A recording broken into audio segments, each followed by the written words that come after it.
Yung mga tol, isang magagpalang hapon sa ating lahat. Sobrang lakas pagkira ng ulan dito. Ito, napapakalan ko ako.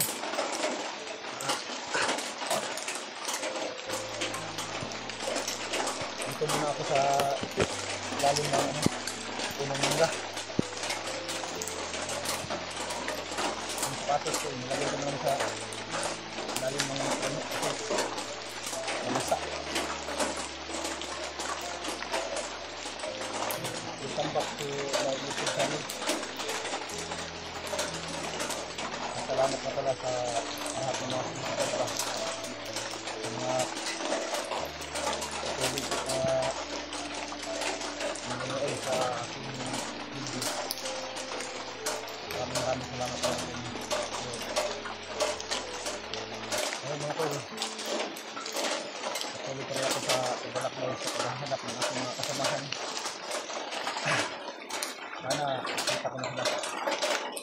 Sobrang layo na ako narating. Hindi ko pa rin sila nahanap.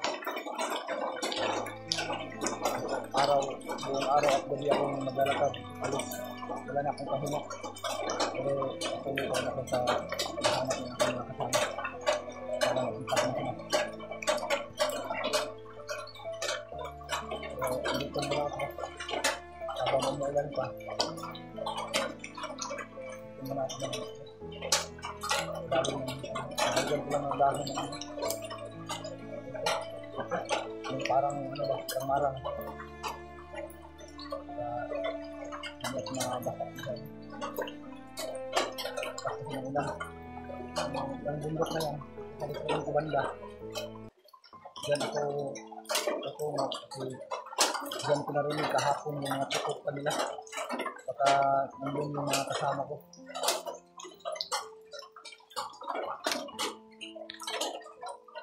Hindi ako basta-basta makaalis nito. Hindi maganda yung panahon. Hindi ko yung mga kalaban nakakantay. Halos lahat ng mga hindi madaanan dito sa kagubatan ay talagang nakantayan nila ng maigi. Natin na lang kahapon hindi ako hindi kaagad ako nakita ng mga laban. Nakakalala ko din sa lalim ng bangin na dito ata yung mga buta at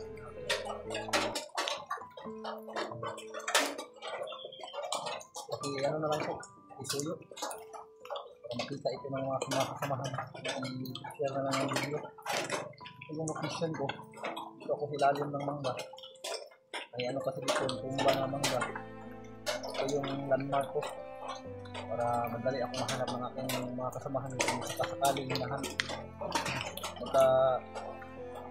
magkaroon sila ng simpo na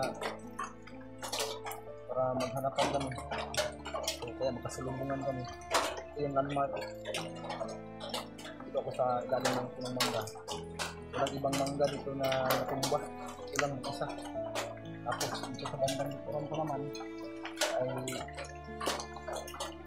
bundok po ito so bago ka makarating sa bundok na iyan ay bangin dyan pababa kasi dito ko kasi narinig kahapon yung ano mga putukan kaya tinry ko pinilit ko na puntahan so malapit na po ako makarating sa bundok na sinutukoy ko kahapon na may narinig ako putukan so ngayon dito na ako medyo malapit-lapit na rin ako sa bundok na sinutukoy ko alam ko yung mga kasamahan ko pero sa ngayon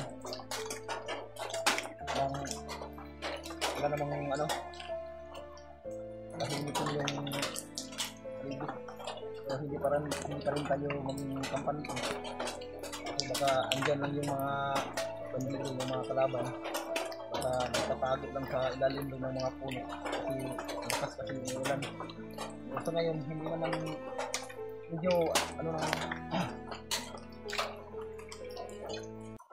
hinihinto lang yung ulan hindi naman gaanong malakas hindi katulad kanina sobrang lakas talaga ng ulan kanina. Buti nakakuha ako ng 2 dahon at nilagay ko dito sa sanga ng mangga para makapagtago ako. Hindi ako mabasa.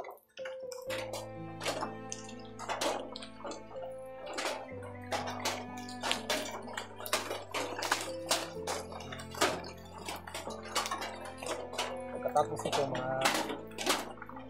medyo gandahan naman yung umurong ng ulan. Lalakad ako ngayon para ipagpatuloy pa rin yung paghahanap ng aking mga kasama. Napakahirap talaga na sitwasyon namin dito. Lalo na ngayon na kawatak-watak kami ng aking mga kasama. Lalo ako nahirapan kasi ako na yung mag-isa. Hindi namin na-focus yung mission namin na iligtas namin yung mag-ina ni Big, yung kasama namin dati yung bandido. Yun na nga, nahihirapan kami maghanap dahil yung mga ibang kasama ko hindi rin nila alam kung saan yung banda, yung target namin. So iwan ko lang kay Buds kasi kasama niya si Bill, pero hindi naman siguro susugod si Buds doon kung hindi kami kumpleto. Sana nga huwag muna siyang sumugo doon kung saan yung nilagay yung mag-ina ni Bill. Sana kung sumugo lang siya ay sabay-sabay kami lahat para ganun madali naman nakuha kasi sigurado ako mahihirapan talaga sila.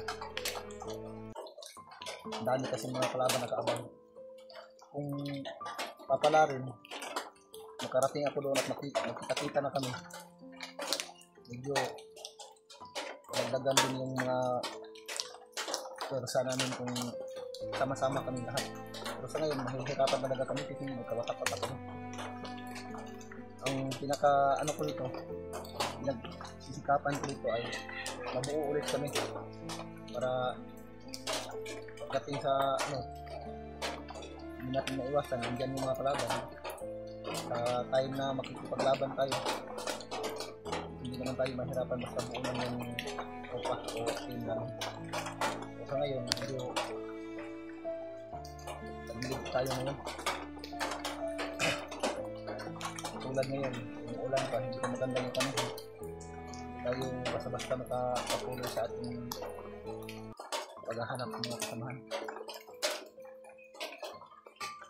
Hanggang ngayon si Remark, yung bayaw ko isa si Remark, hindi pa rin nakapag-message sa akin.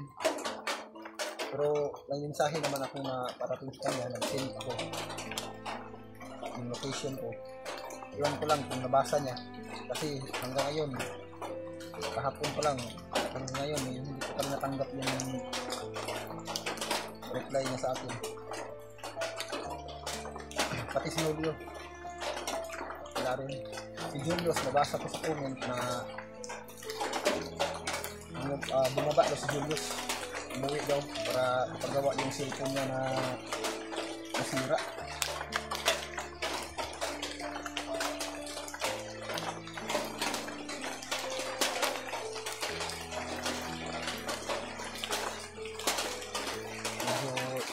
Malakas na ata yung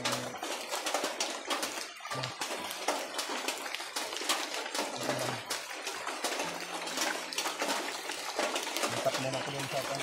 May ano ka rin, may isa pang puno ko rin.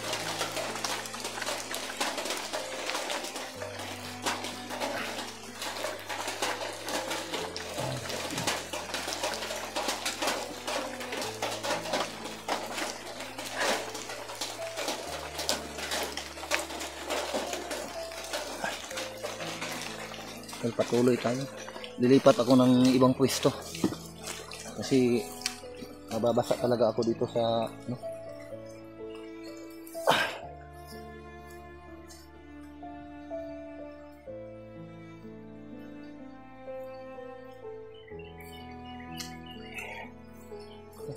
maganda dito. May ano pala dito, ginaw. May boses ng binaw dito.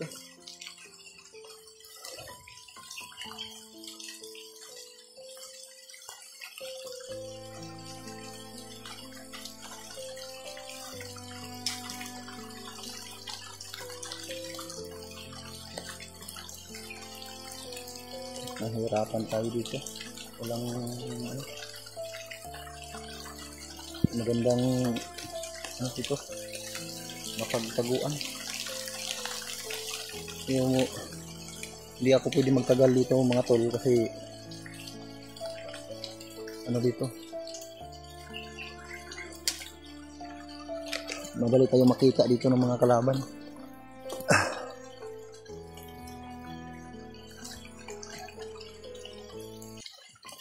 Yung ano na yan, yung mga punong kahoy dyan, yung bundok na yan,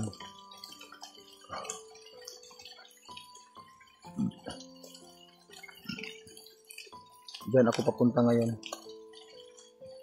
dyan ako tutungo. Mataas yung bundok na yan, may isa pang ano dyan, bundok dyan sa likuran. Pag angat mo may daan naman pa ano, pa ilalim.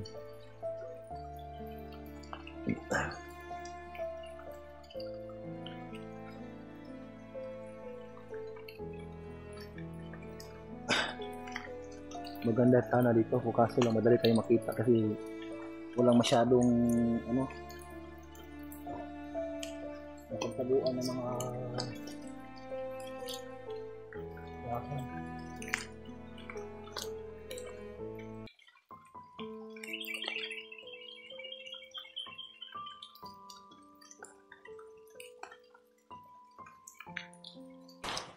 May nagpaputok doon banda.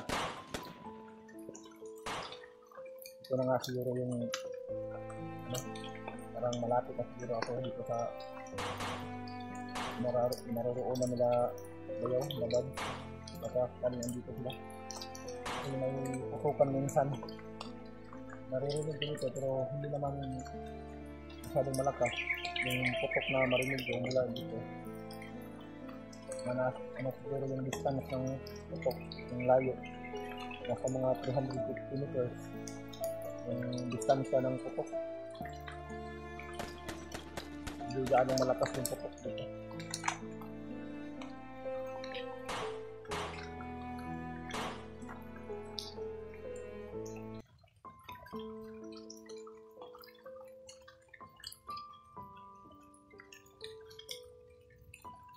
Ayaw pa talaga umurong ng ulan. Kung hindi ako magtago dito sa ilalim ng mangga, sigurado wala na akong ibang damit. Basta talaga ako.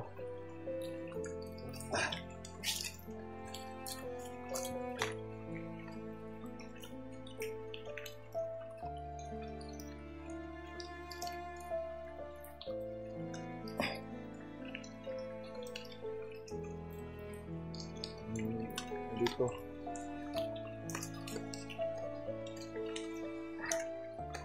buti na lang hindi na gaano malakas yung ulan.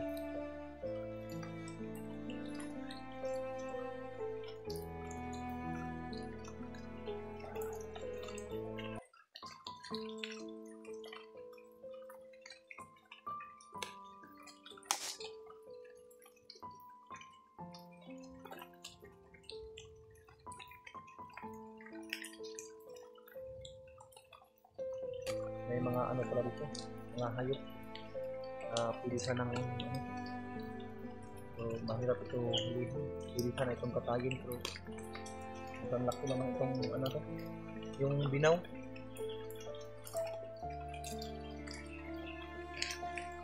So,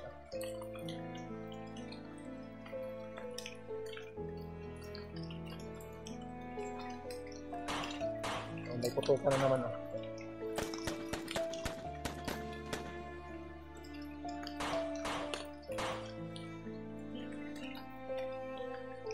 Ito muna ako magpahinga. Mamaya na ako aalis pag gumurong na itong ulan.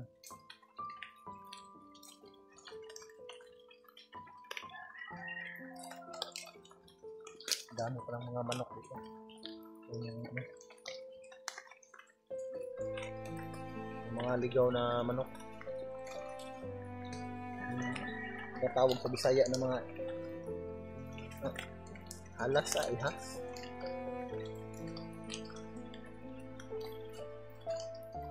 Dito talaga kung anak ng may ano pala dito mga tol. Hindi ko na malayan, buti hindi ako kinagat. May ano pala dito. Lampinig. Lampinig din sa Bisaya. Iwan ko sa Tagalog. Ano yun? So, buti na lang. Andito lang. Malapit lang sa akin. Buti lang hindi lumipad kasi may ulan. Pero kung walang ulan to, kanina pa ako kinagat ito. Ang dami pa naman. Diyos tayo dito.